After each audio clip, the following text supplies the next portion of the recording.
Olá, amigos. Nós hoje vamos responder algumas questões. Estamos aqui falando no canal Mediunidade Clínica. Eu sou a tia Cida, não é? Quem gosto de conversar com você. E a Jurema mandou lá um e-mail falando, a Jurema desta capital, aqui de São Paulo, ela mandou uma questão para a gente. Me parece que ela está fazendo um trabalho para a universidade e ela mandou uma questão assim. Será possível, em termos de psicologia, estabelecer a existência e a eficácia do enfrentamento religioso, tá? E eu acredito que é possível, mas vamos explicar por que que é possível. Vamos embasar isso e trazer alguns autores para Jurema pesquisar e levar um trabalho como a universidade pede. Então, é, vamos começar pela prece. A prece está lá dentro desse embasamento, está lá no pacote religioso. A prece é um costume muito antigo, né? Todas as religiões, elas falam da prece. É como se você mandasse um e-mail, se telefonasse para o Pai do Céu. Mas, em termos psicológicos, é um mecanismo psíquico. Uma prece é um mecanismo que você está aqui. É uma ligação, é uma relação que você faz com uma dimensão de si mesmo, né? Porque o Pai do Céu, ele mora em toda parte, inclusive em você mesmo, né? Você sabe disso. Então, eu estou fazendo esta visão, estou percebendo que a fonte da vida mora aqui e que eu posso me relacionar com esta fonte da vida. A prece, ela está vinculada ao psiquismo do sujeito, porque como é que você reza? Você reza pensando, você reza falando. Ué, pensar, mesmo que seja em voz alta, você está usando o seu psiquismo nisso que você está fazendo. A prece, ela é uma atividade interior. Eu sei que tem gente que gosta de acender uma vela e tem uma expressão externa, mas se você não tiver essa expressão externa, se você rezar só aqui dentro na sua cabeça, vale do mesmo jeito, né? É uma atividade interior que nos coloca em contato com o centro da vida, com a fonte da vida. Na prece você fala, nós desabafamos, na prece nós pedimos, nós agradecemos. Então, é aquele festival, a gente aborrece o Pai do Céu o tempo inteiro, né? Eu falo o dia inteiro com ele. Quando eu vou conversar com ele, ele fala: dá o que ela pede, ela já vem vindo de novo, dá, não aguento mais essa mulher. Mas eu tenho uma relação muito próxima, né? Quem mandou ele me ensinar que a relação podia ser próxima, né? Então, quando estamos assim, às vezes meio perdidos, né?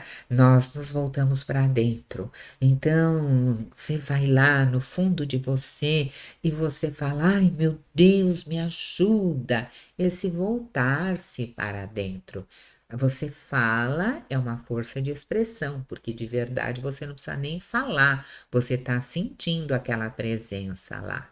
Pensa nessa religião, nesse religare, como uma religação mesmo, um encontro que você faz conscientemente com a fonte da vida.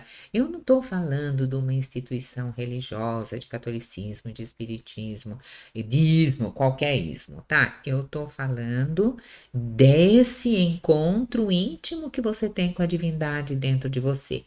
Porque na religião instituída, habitualmente, nós acreditamos no relato da outra pessoa. O padre disse, o frei disse, o rabino disse, o pastor disse. Não estou brigando com este povo, muito pelo contrário, acho que é de muita validade. Quem precisa e não é capaz de fazer a ligação sozinho, precisa de um intermediário, né? E é muito bom que tenha um que se predisponha a chamar atenção, a fazer esse elo de ligação, a fazer esse contato. Mas eu estou falando de outra coisa, eu estou falando da sua própria experiência, da experiência interior de cada um com o divino. Então, eu e a minha relação com o divino aqui, eu não preciso de intermediário no meio, não precisa ninguém vir falar para mim o que Deus disse ou levar o meu recado para Deus. Eu falo com o chefe, não falo nem com o anjo, eu já falo com o chefe, porque eu sou metida, sabe? Então, eu falo com o chefe, assim que eu sou. Então, nessas alturas, eu estou falando da sua experiência com o divino. É você abrindo seu peito, sua alma, indo ao encontro do divino, né? E o Jung, um dos meus autores favoritos de eu estudar, eu gosto muito da forma de pensar dele. Ele viveu algumas experiências psíquicas, algumas experiências que alguns vão chamar de religiosas, e que eu digo que aquilo era mediunidade, que aquilo era transe, tá? Sabe por quê? Porque ele via o ser da outra dimensão. Ele falava com o Filemon, tem até nome, ele falava com o Filemon, e o Filemon respondia e trazia conhecimentos para ele, né? E eles batiam altos papos, e não era só com o Filemon que ele falava com um monte de gente lá do outro lado, e ele via. Então, ele chamou isso de experiências psíquicas. Dentro do pacote do centro espírita, nós chamamos isso de transe. Então, ele era médium. Quem tem transe é um médium.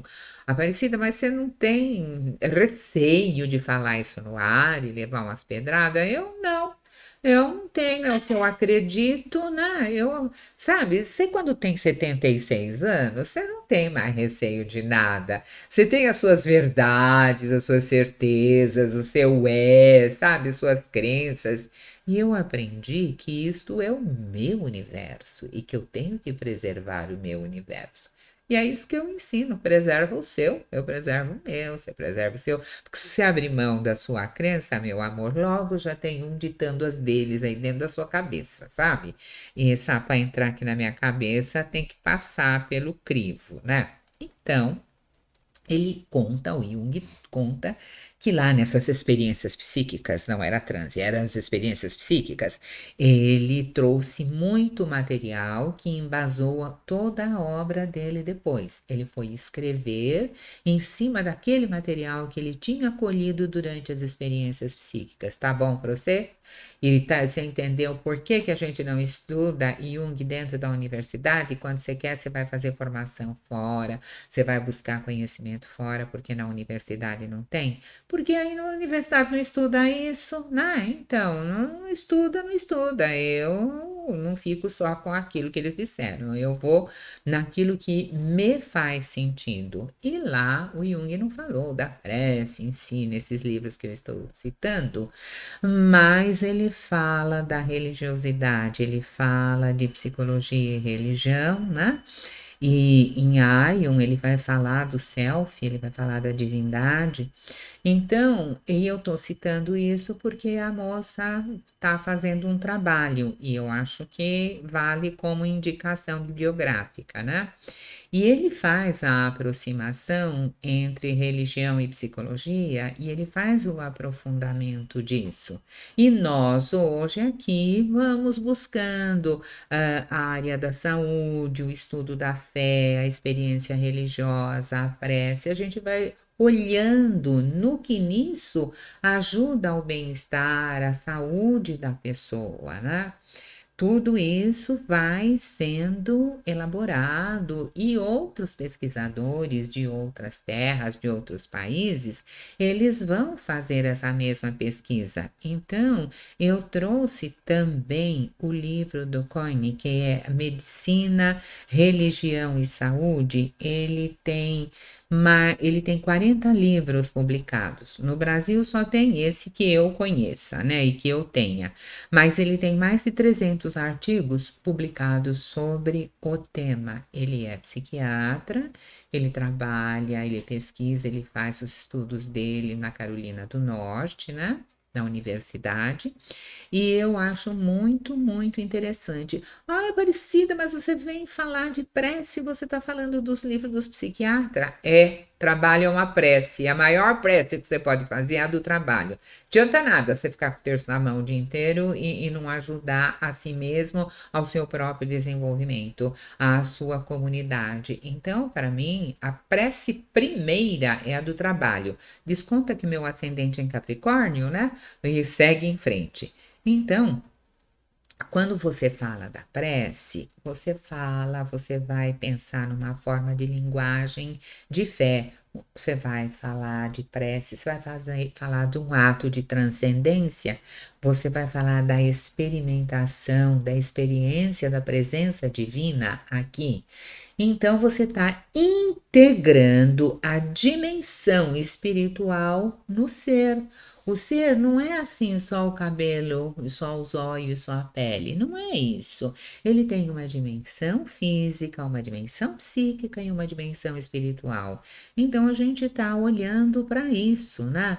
Nesse contexto de fé e através da prece é que o cara faz o encontro dele com Deus. Quando ele tá lá, ai meu Deus, oi, que eu tô angustiado, tô agoniado, ele vai buscar esse encontro. E ele vai lá para o interior dele e lá ele encontra esse aconchego. O artista ele expressa isso através do trabalho dele.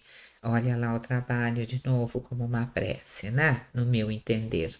O artista, quando você vê aquele quadro da criação de Michelangelo, eu trouxe o detalhe, né? Quando o dedo de Deus se aproxima do dedo humano. Gente, isso é um desbunde, é um escândalo, é um encontro, né, da criatura e do Criador. E isso é uma expressão de arte que dispensa comentários desse encontro, esse encontro que a gente pode fazer todo dia. Essa dimensão em mim é uma coisa muito forte, né? Eu vejo meus filhos, quando eles pensam que eu não estou escutando, eles estão falando. Eles falam assim, a mamãe e a tia, eles têm essa coisa assim de religião muito forte. Eles dão ênfase ao muito. Aí eu acho uma graça, porque além de ser verdade, eu sinto assim. Porque, sabe, gente, aos 76 anos, você não tem mais 76 pela frente, não é? Então, você vislumbra com mais facilidade esta continuidade. Então, o corpo, o cabelo embranqueceu, a pele enrugou, né? O psiquismo não, o psiquismo cresceu e o espírito se mostrou maior, se mostrou mais amplo. Então, esta coisa, esta percepção, eu tenho lá dentro intuitivamente. Agora, o artista tem também, e ele ainda transforma isso em pintura, ele transforma isso no belo, ele transforma isso em música. De Bach a Erivelto Martins, você tem todas as Ave Marias. Aí eu sou muito chique. Eu sou muito chique. Eu tenho um CD gravado só de Ave Maria, só meu, exclusivo. Morra de inveja, tá? Então, é a coisa do artista que tá ali, não importa se é a Ave Maria do Morro ou se é a Ave Maria de Pá, ele tá fazendo da arte dele, da música dele, do trabalho dele, uma prece e ele brinda o mundo com aquela obra. E você sai cantando e sai ouvindo feliz, né? Aquilo, e aquilo te eleva. É o encontro, é essa religiosidade. Isso é que é o religare. Você está entendendo o que eu estou falando, né? E isso faz bem lá para a alma. E ensejando a essa possibilidade de transcendência, cada um faz a prece do seu jeito. Quando você vai lá na Umbanda, tem música, tem dança, tem pontos belíssimos, ritmados. Ai, Aparecida, mas você fuça, né? Como é que você queria que eu falasse se eu não pesquisasse? Eu vou, sim, olho, vejo, anoto tudo, tudo, e depois eu sempre escrevo as minhas impressões, né? Porque, ué, é essa a minha colaboração.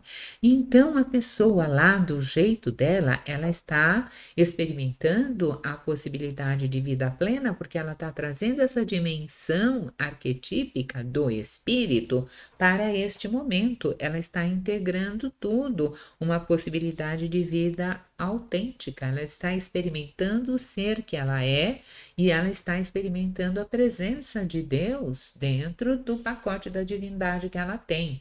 Cada um vai fazer isso do seu jeito. A experiência religiosa não é alguma coisa que pertence ao mundo das ideias, né? Ela não é apenas um entendimento. A experiência religiosa é uma experiência concreta, uma presença, digamos assim. Em termos de psicologia, não se trata de perguntar se Deus ajuda ou se Deus não ajuda, mas de perguntar se crer em Deus ajuda. É isso que eu estou falando, dessa crença no divino. Não importa como é a sua crença, não importa a manifestação que você traga aqui disso, né? Nesse panorama de argumentos, diversos estudos indicam que as dimensões de religiosidade e de espiritualidade, elas podem estar e estão, a meu ver, associadas a uma melhor qualidade de vida. Quando eu tive 4 filhos, tinha dia de com os 4 no pediatra. Quando eu entrava, antes de entrar lá de fora, eu sabia que ele ia chamar a família. Então, eu fazia uma prece lá fora e eu falava assim: Pai, ilumina esse médico aí, porque ele é o teu representante agora aqui para mim, aclara para que ele tenha um bom diagnóstico, né? Então, eu estava lá pedindo para o médico ser iluminado. Eu não sei se o médico era ou não era, mas sempre acertou. Meus 4 estão aí até hoje, tudo maior do que eu, grande, forte, malcriado, aquelas coisas, né? Mas uma maravilha. Então, esses melhores resultados eu já estava buscando de lá de fora. E as pessoas, elas vão se recuperando em termos físicos, em termos emocionais, né? E ela vai, em termos mentais também. O que nós temos agora que nos mostra essa proximidade entre ciência e religião de forma mais concreta, né? Nós temos o CID-10, que é um código de doenças, é um código internacional de doença, porque aqui na França, na Inglaterra, na Itália, todo mundo fica doente. Então, vamos estipular, esta doença se compõe, tem esses sintomas, essa tem aquele outro. Então, por isso que o código é internacional. E 10 porque está na 10ª edição. Esse é um código que o médico usa e o psiquiatra, ele usa um manual diagnóstico e estatístico de transtornos mentais, que é o DSM-5. É a 5ª edição e estão preparando a 6ª edição. De tempos em tempos, as pessoas se reúnem e em cada um desses códigos já existe uma linha lá que diz que você tem que contextualizar a religião do cara, do seu cliente, dentro do pacote. Você não pode mais agora falar porque ele tem um transe, ele é louco, porque durante muito tempo, já conversamos sobre isso em outros momentos, né? Mediunidade e loucura estavam no mesmo pacote. Agora não está mais, já conseguiu sair, é uma linha só. Todo mundo na saúde já pensa assim? Não, só está escrito nos livros. Tem gente que nem leu os livros ainda, e se lê também não acredita. E crença é um pensamento valorizado, a pessoa não valorizou ainda. Isso, sabe, é bom, sabe para quem? Para aquela gente que bate no peito e fala assim, mas é científico, a ciência já falou? Agora a ciência está falando, né? Está dizendo lá que você tem que contextualizar, que o cara tem uma religião, que o transe enquanto expressão religiosa, você não pode chamar de doença, né? Então, sabe, está começando a ganhar um espaço por aí, né? Entretanto, mesmo que as pesquisas demonstrem esse fato, considerável quantidade de profissionais da saúde ignora, tá, gente? A universidade ignora também. Eu ando socada lá no meio e eu vejo, né? Seja por desconhecimento, não é porque já está no código que o cara lê o código, não. Seja por qualquer motivo, embora exista uma categoria diagnóstica lá relacionada. Muito bem. Então, a gente o que que faz? Tem lá o problema religioso, vamos trazendo essa discussão e vamos embasando e vamos crescendo com isso, vamos aprendendo a trabalhar com este tema da religiosidade dentro do campo de saúde mental, de saúde física e de saúde emocional. O pacote vai aumentando, né? Faça o seu grupo de estudo, pesquise, leia. Ah, Aparecida, você fala sempre para fazer grupo de estudo, ninguém quer estudar. Faça o seu momento de estudo. Tire 15, 20 minutos para você estudar todo dia. Você vai ver, você tira 20 minutos por dia, quantas horas você aprendeu no fim do mês ou no fim do ano? Quantas informações você trouxe para cá, né? E você se inscreve aí, compartilha, pede, manda a sua solicitação, porque o seu desenvolvimento, meu querido, requer a sua participação. Ninguém vai crescer por você, ninguém vai aprender por você. Ficamos assim combinados? Que o seu desenvolvimento requer a sua participação. Fica com um abraço grande e nos encontramos a semana que vem.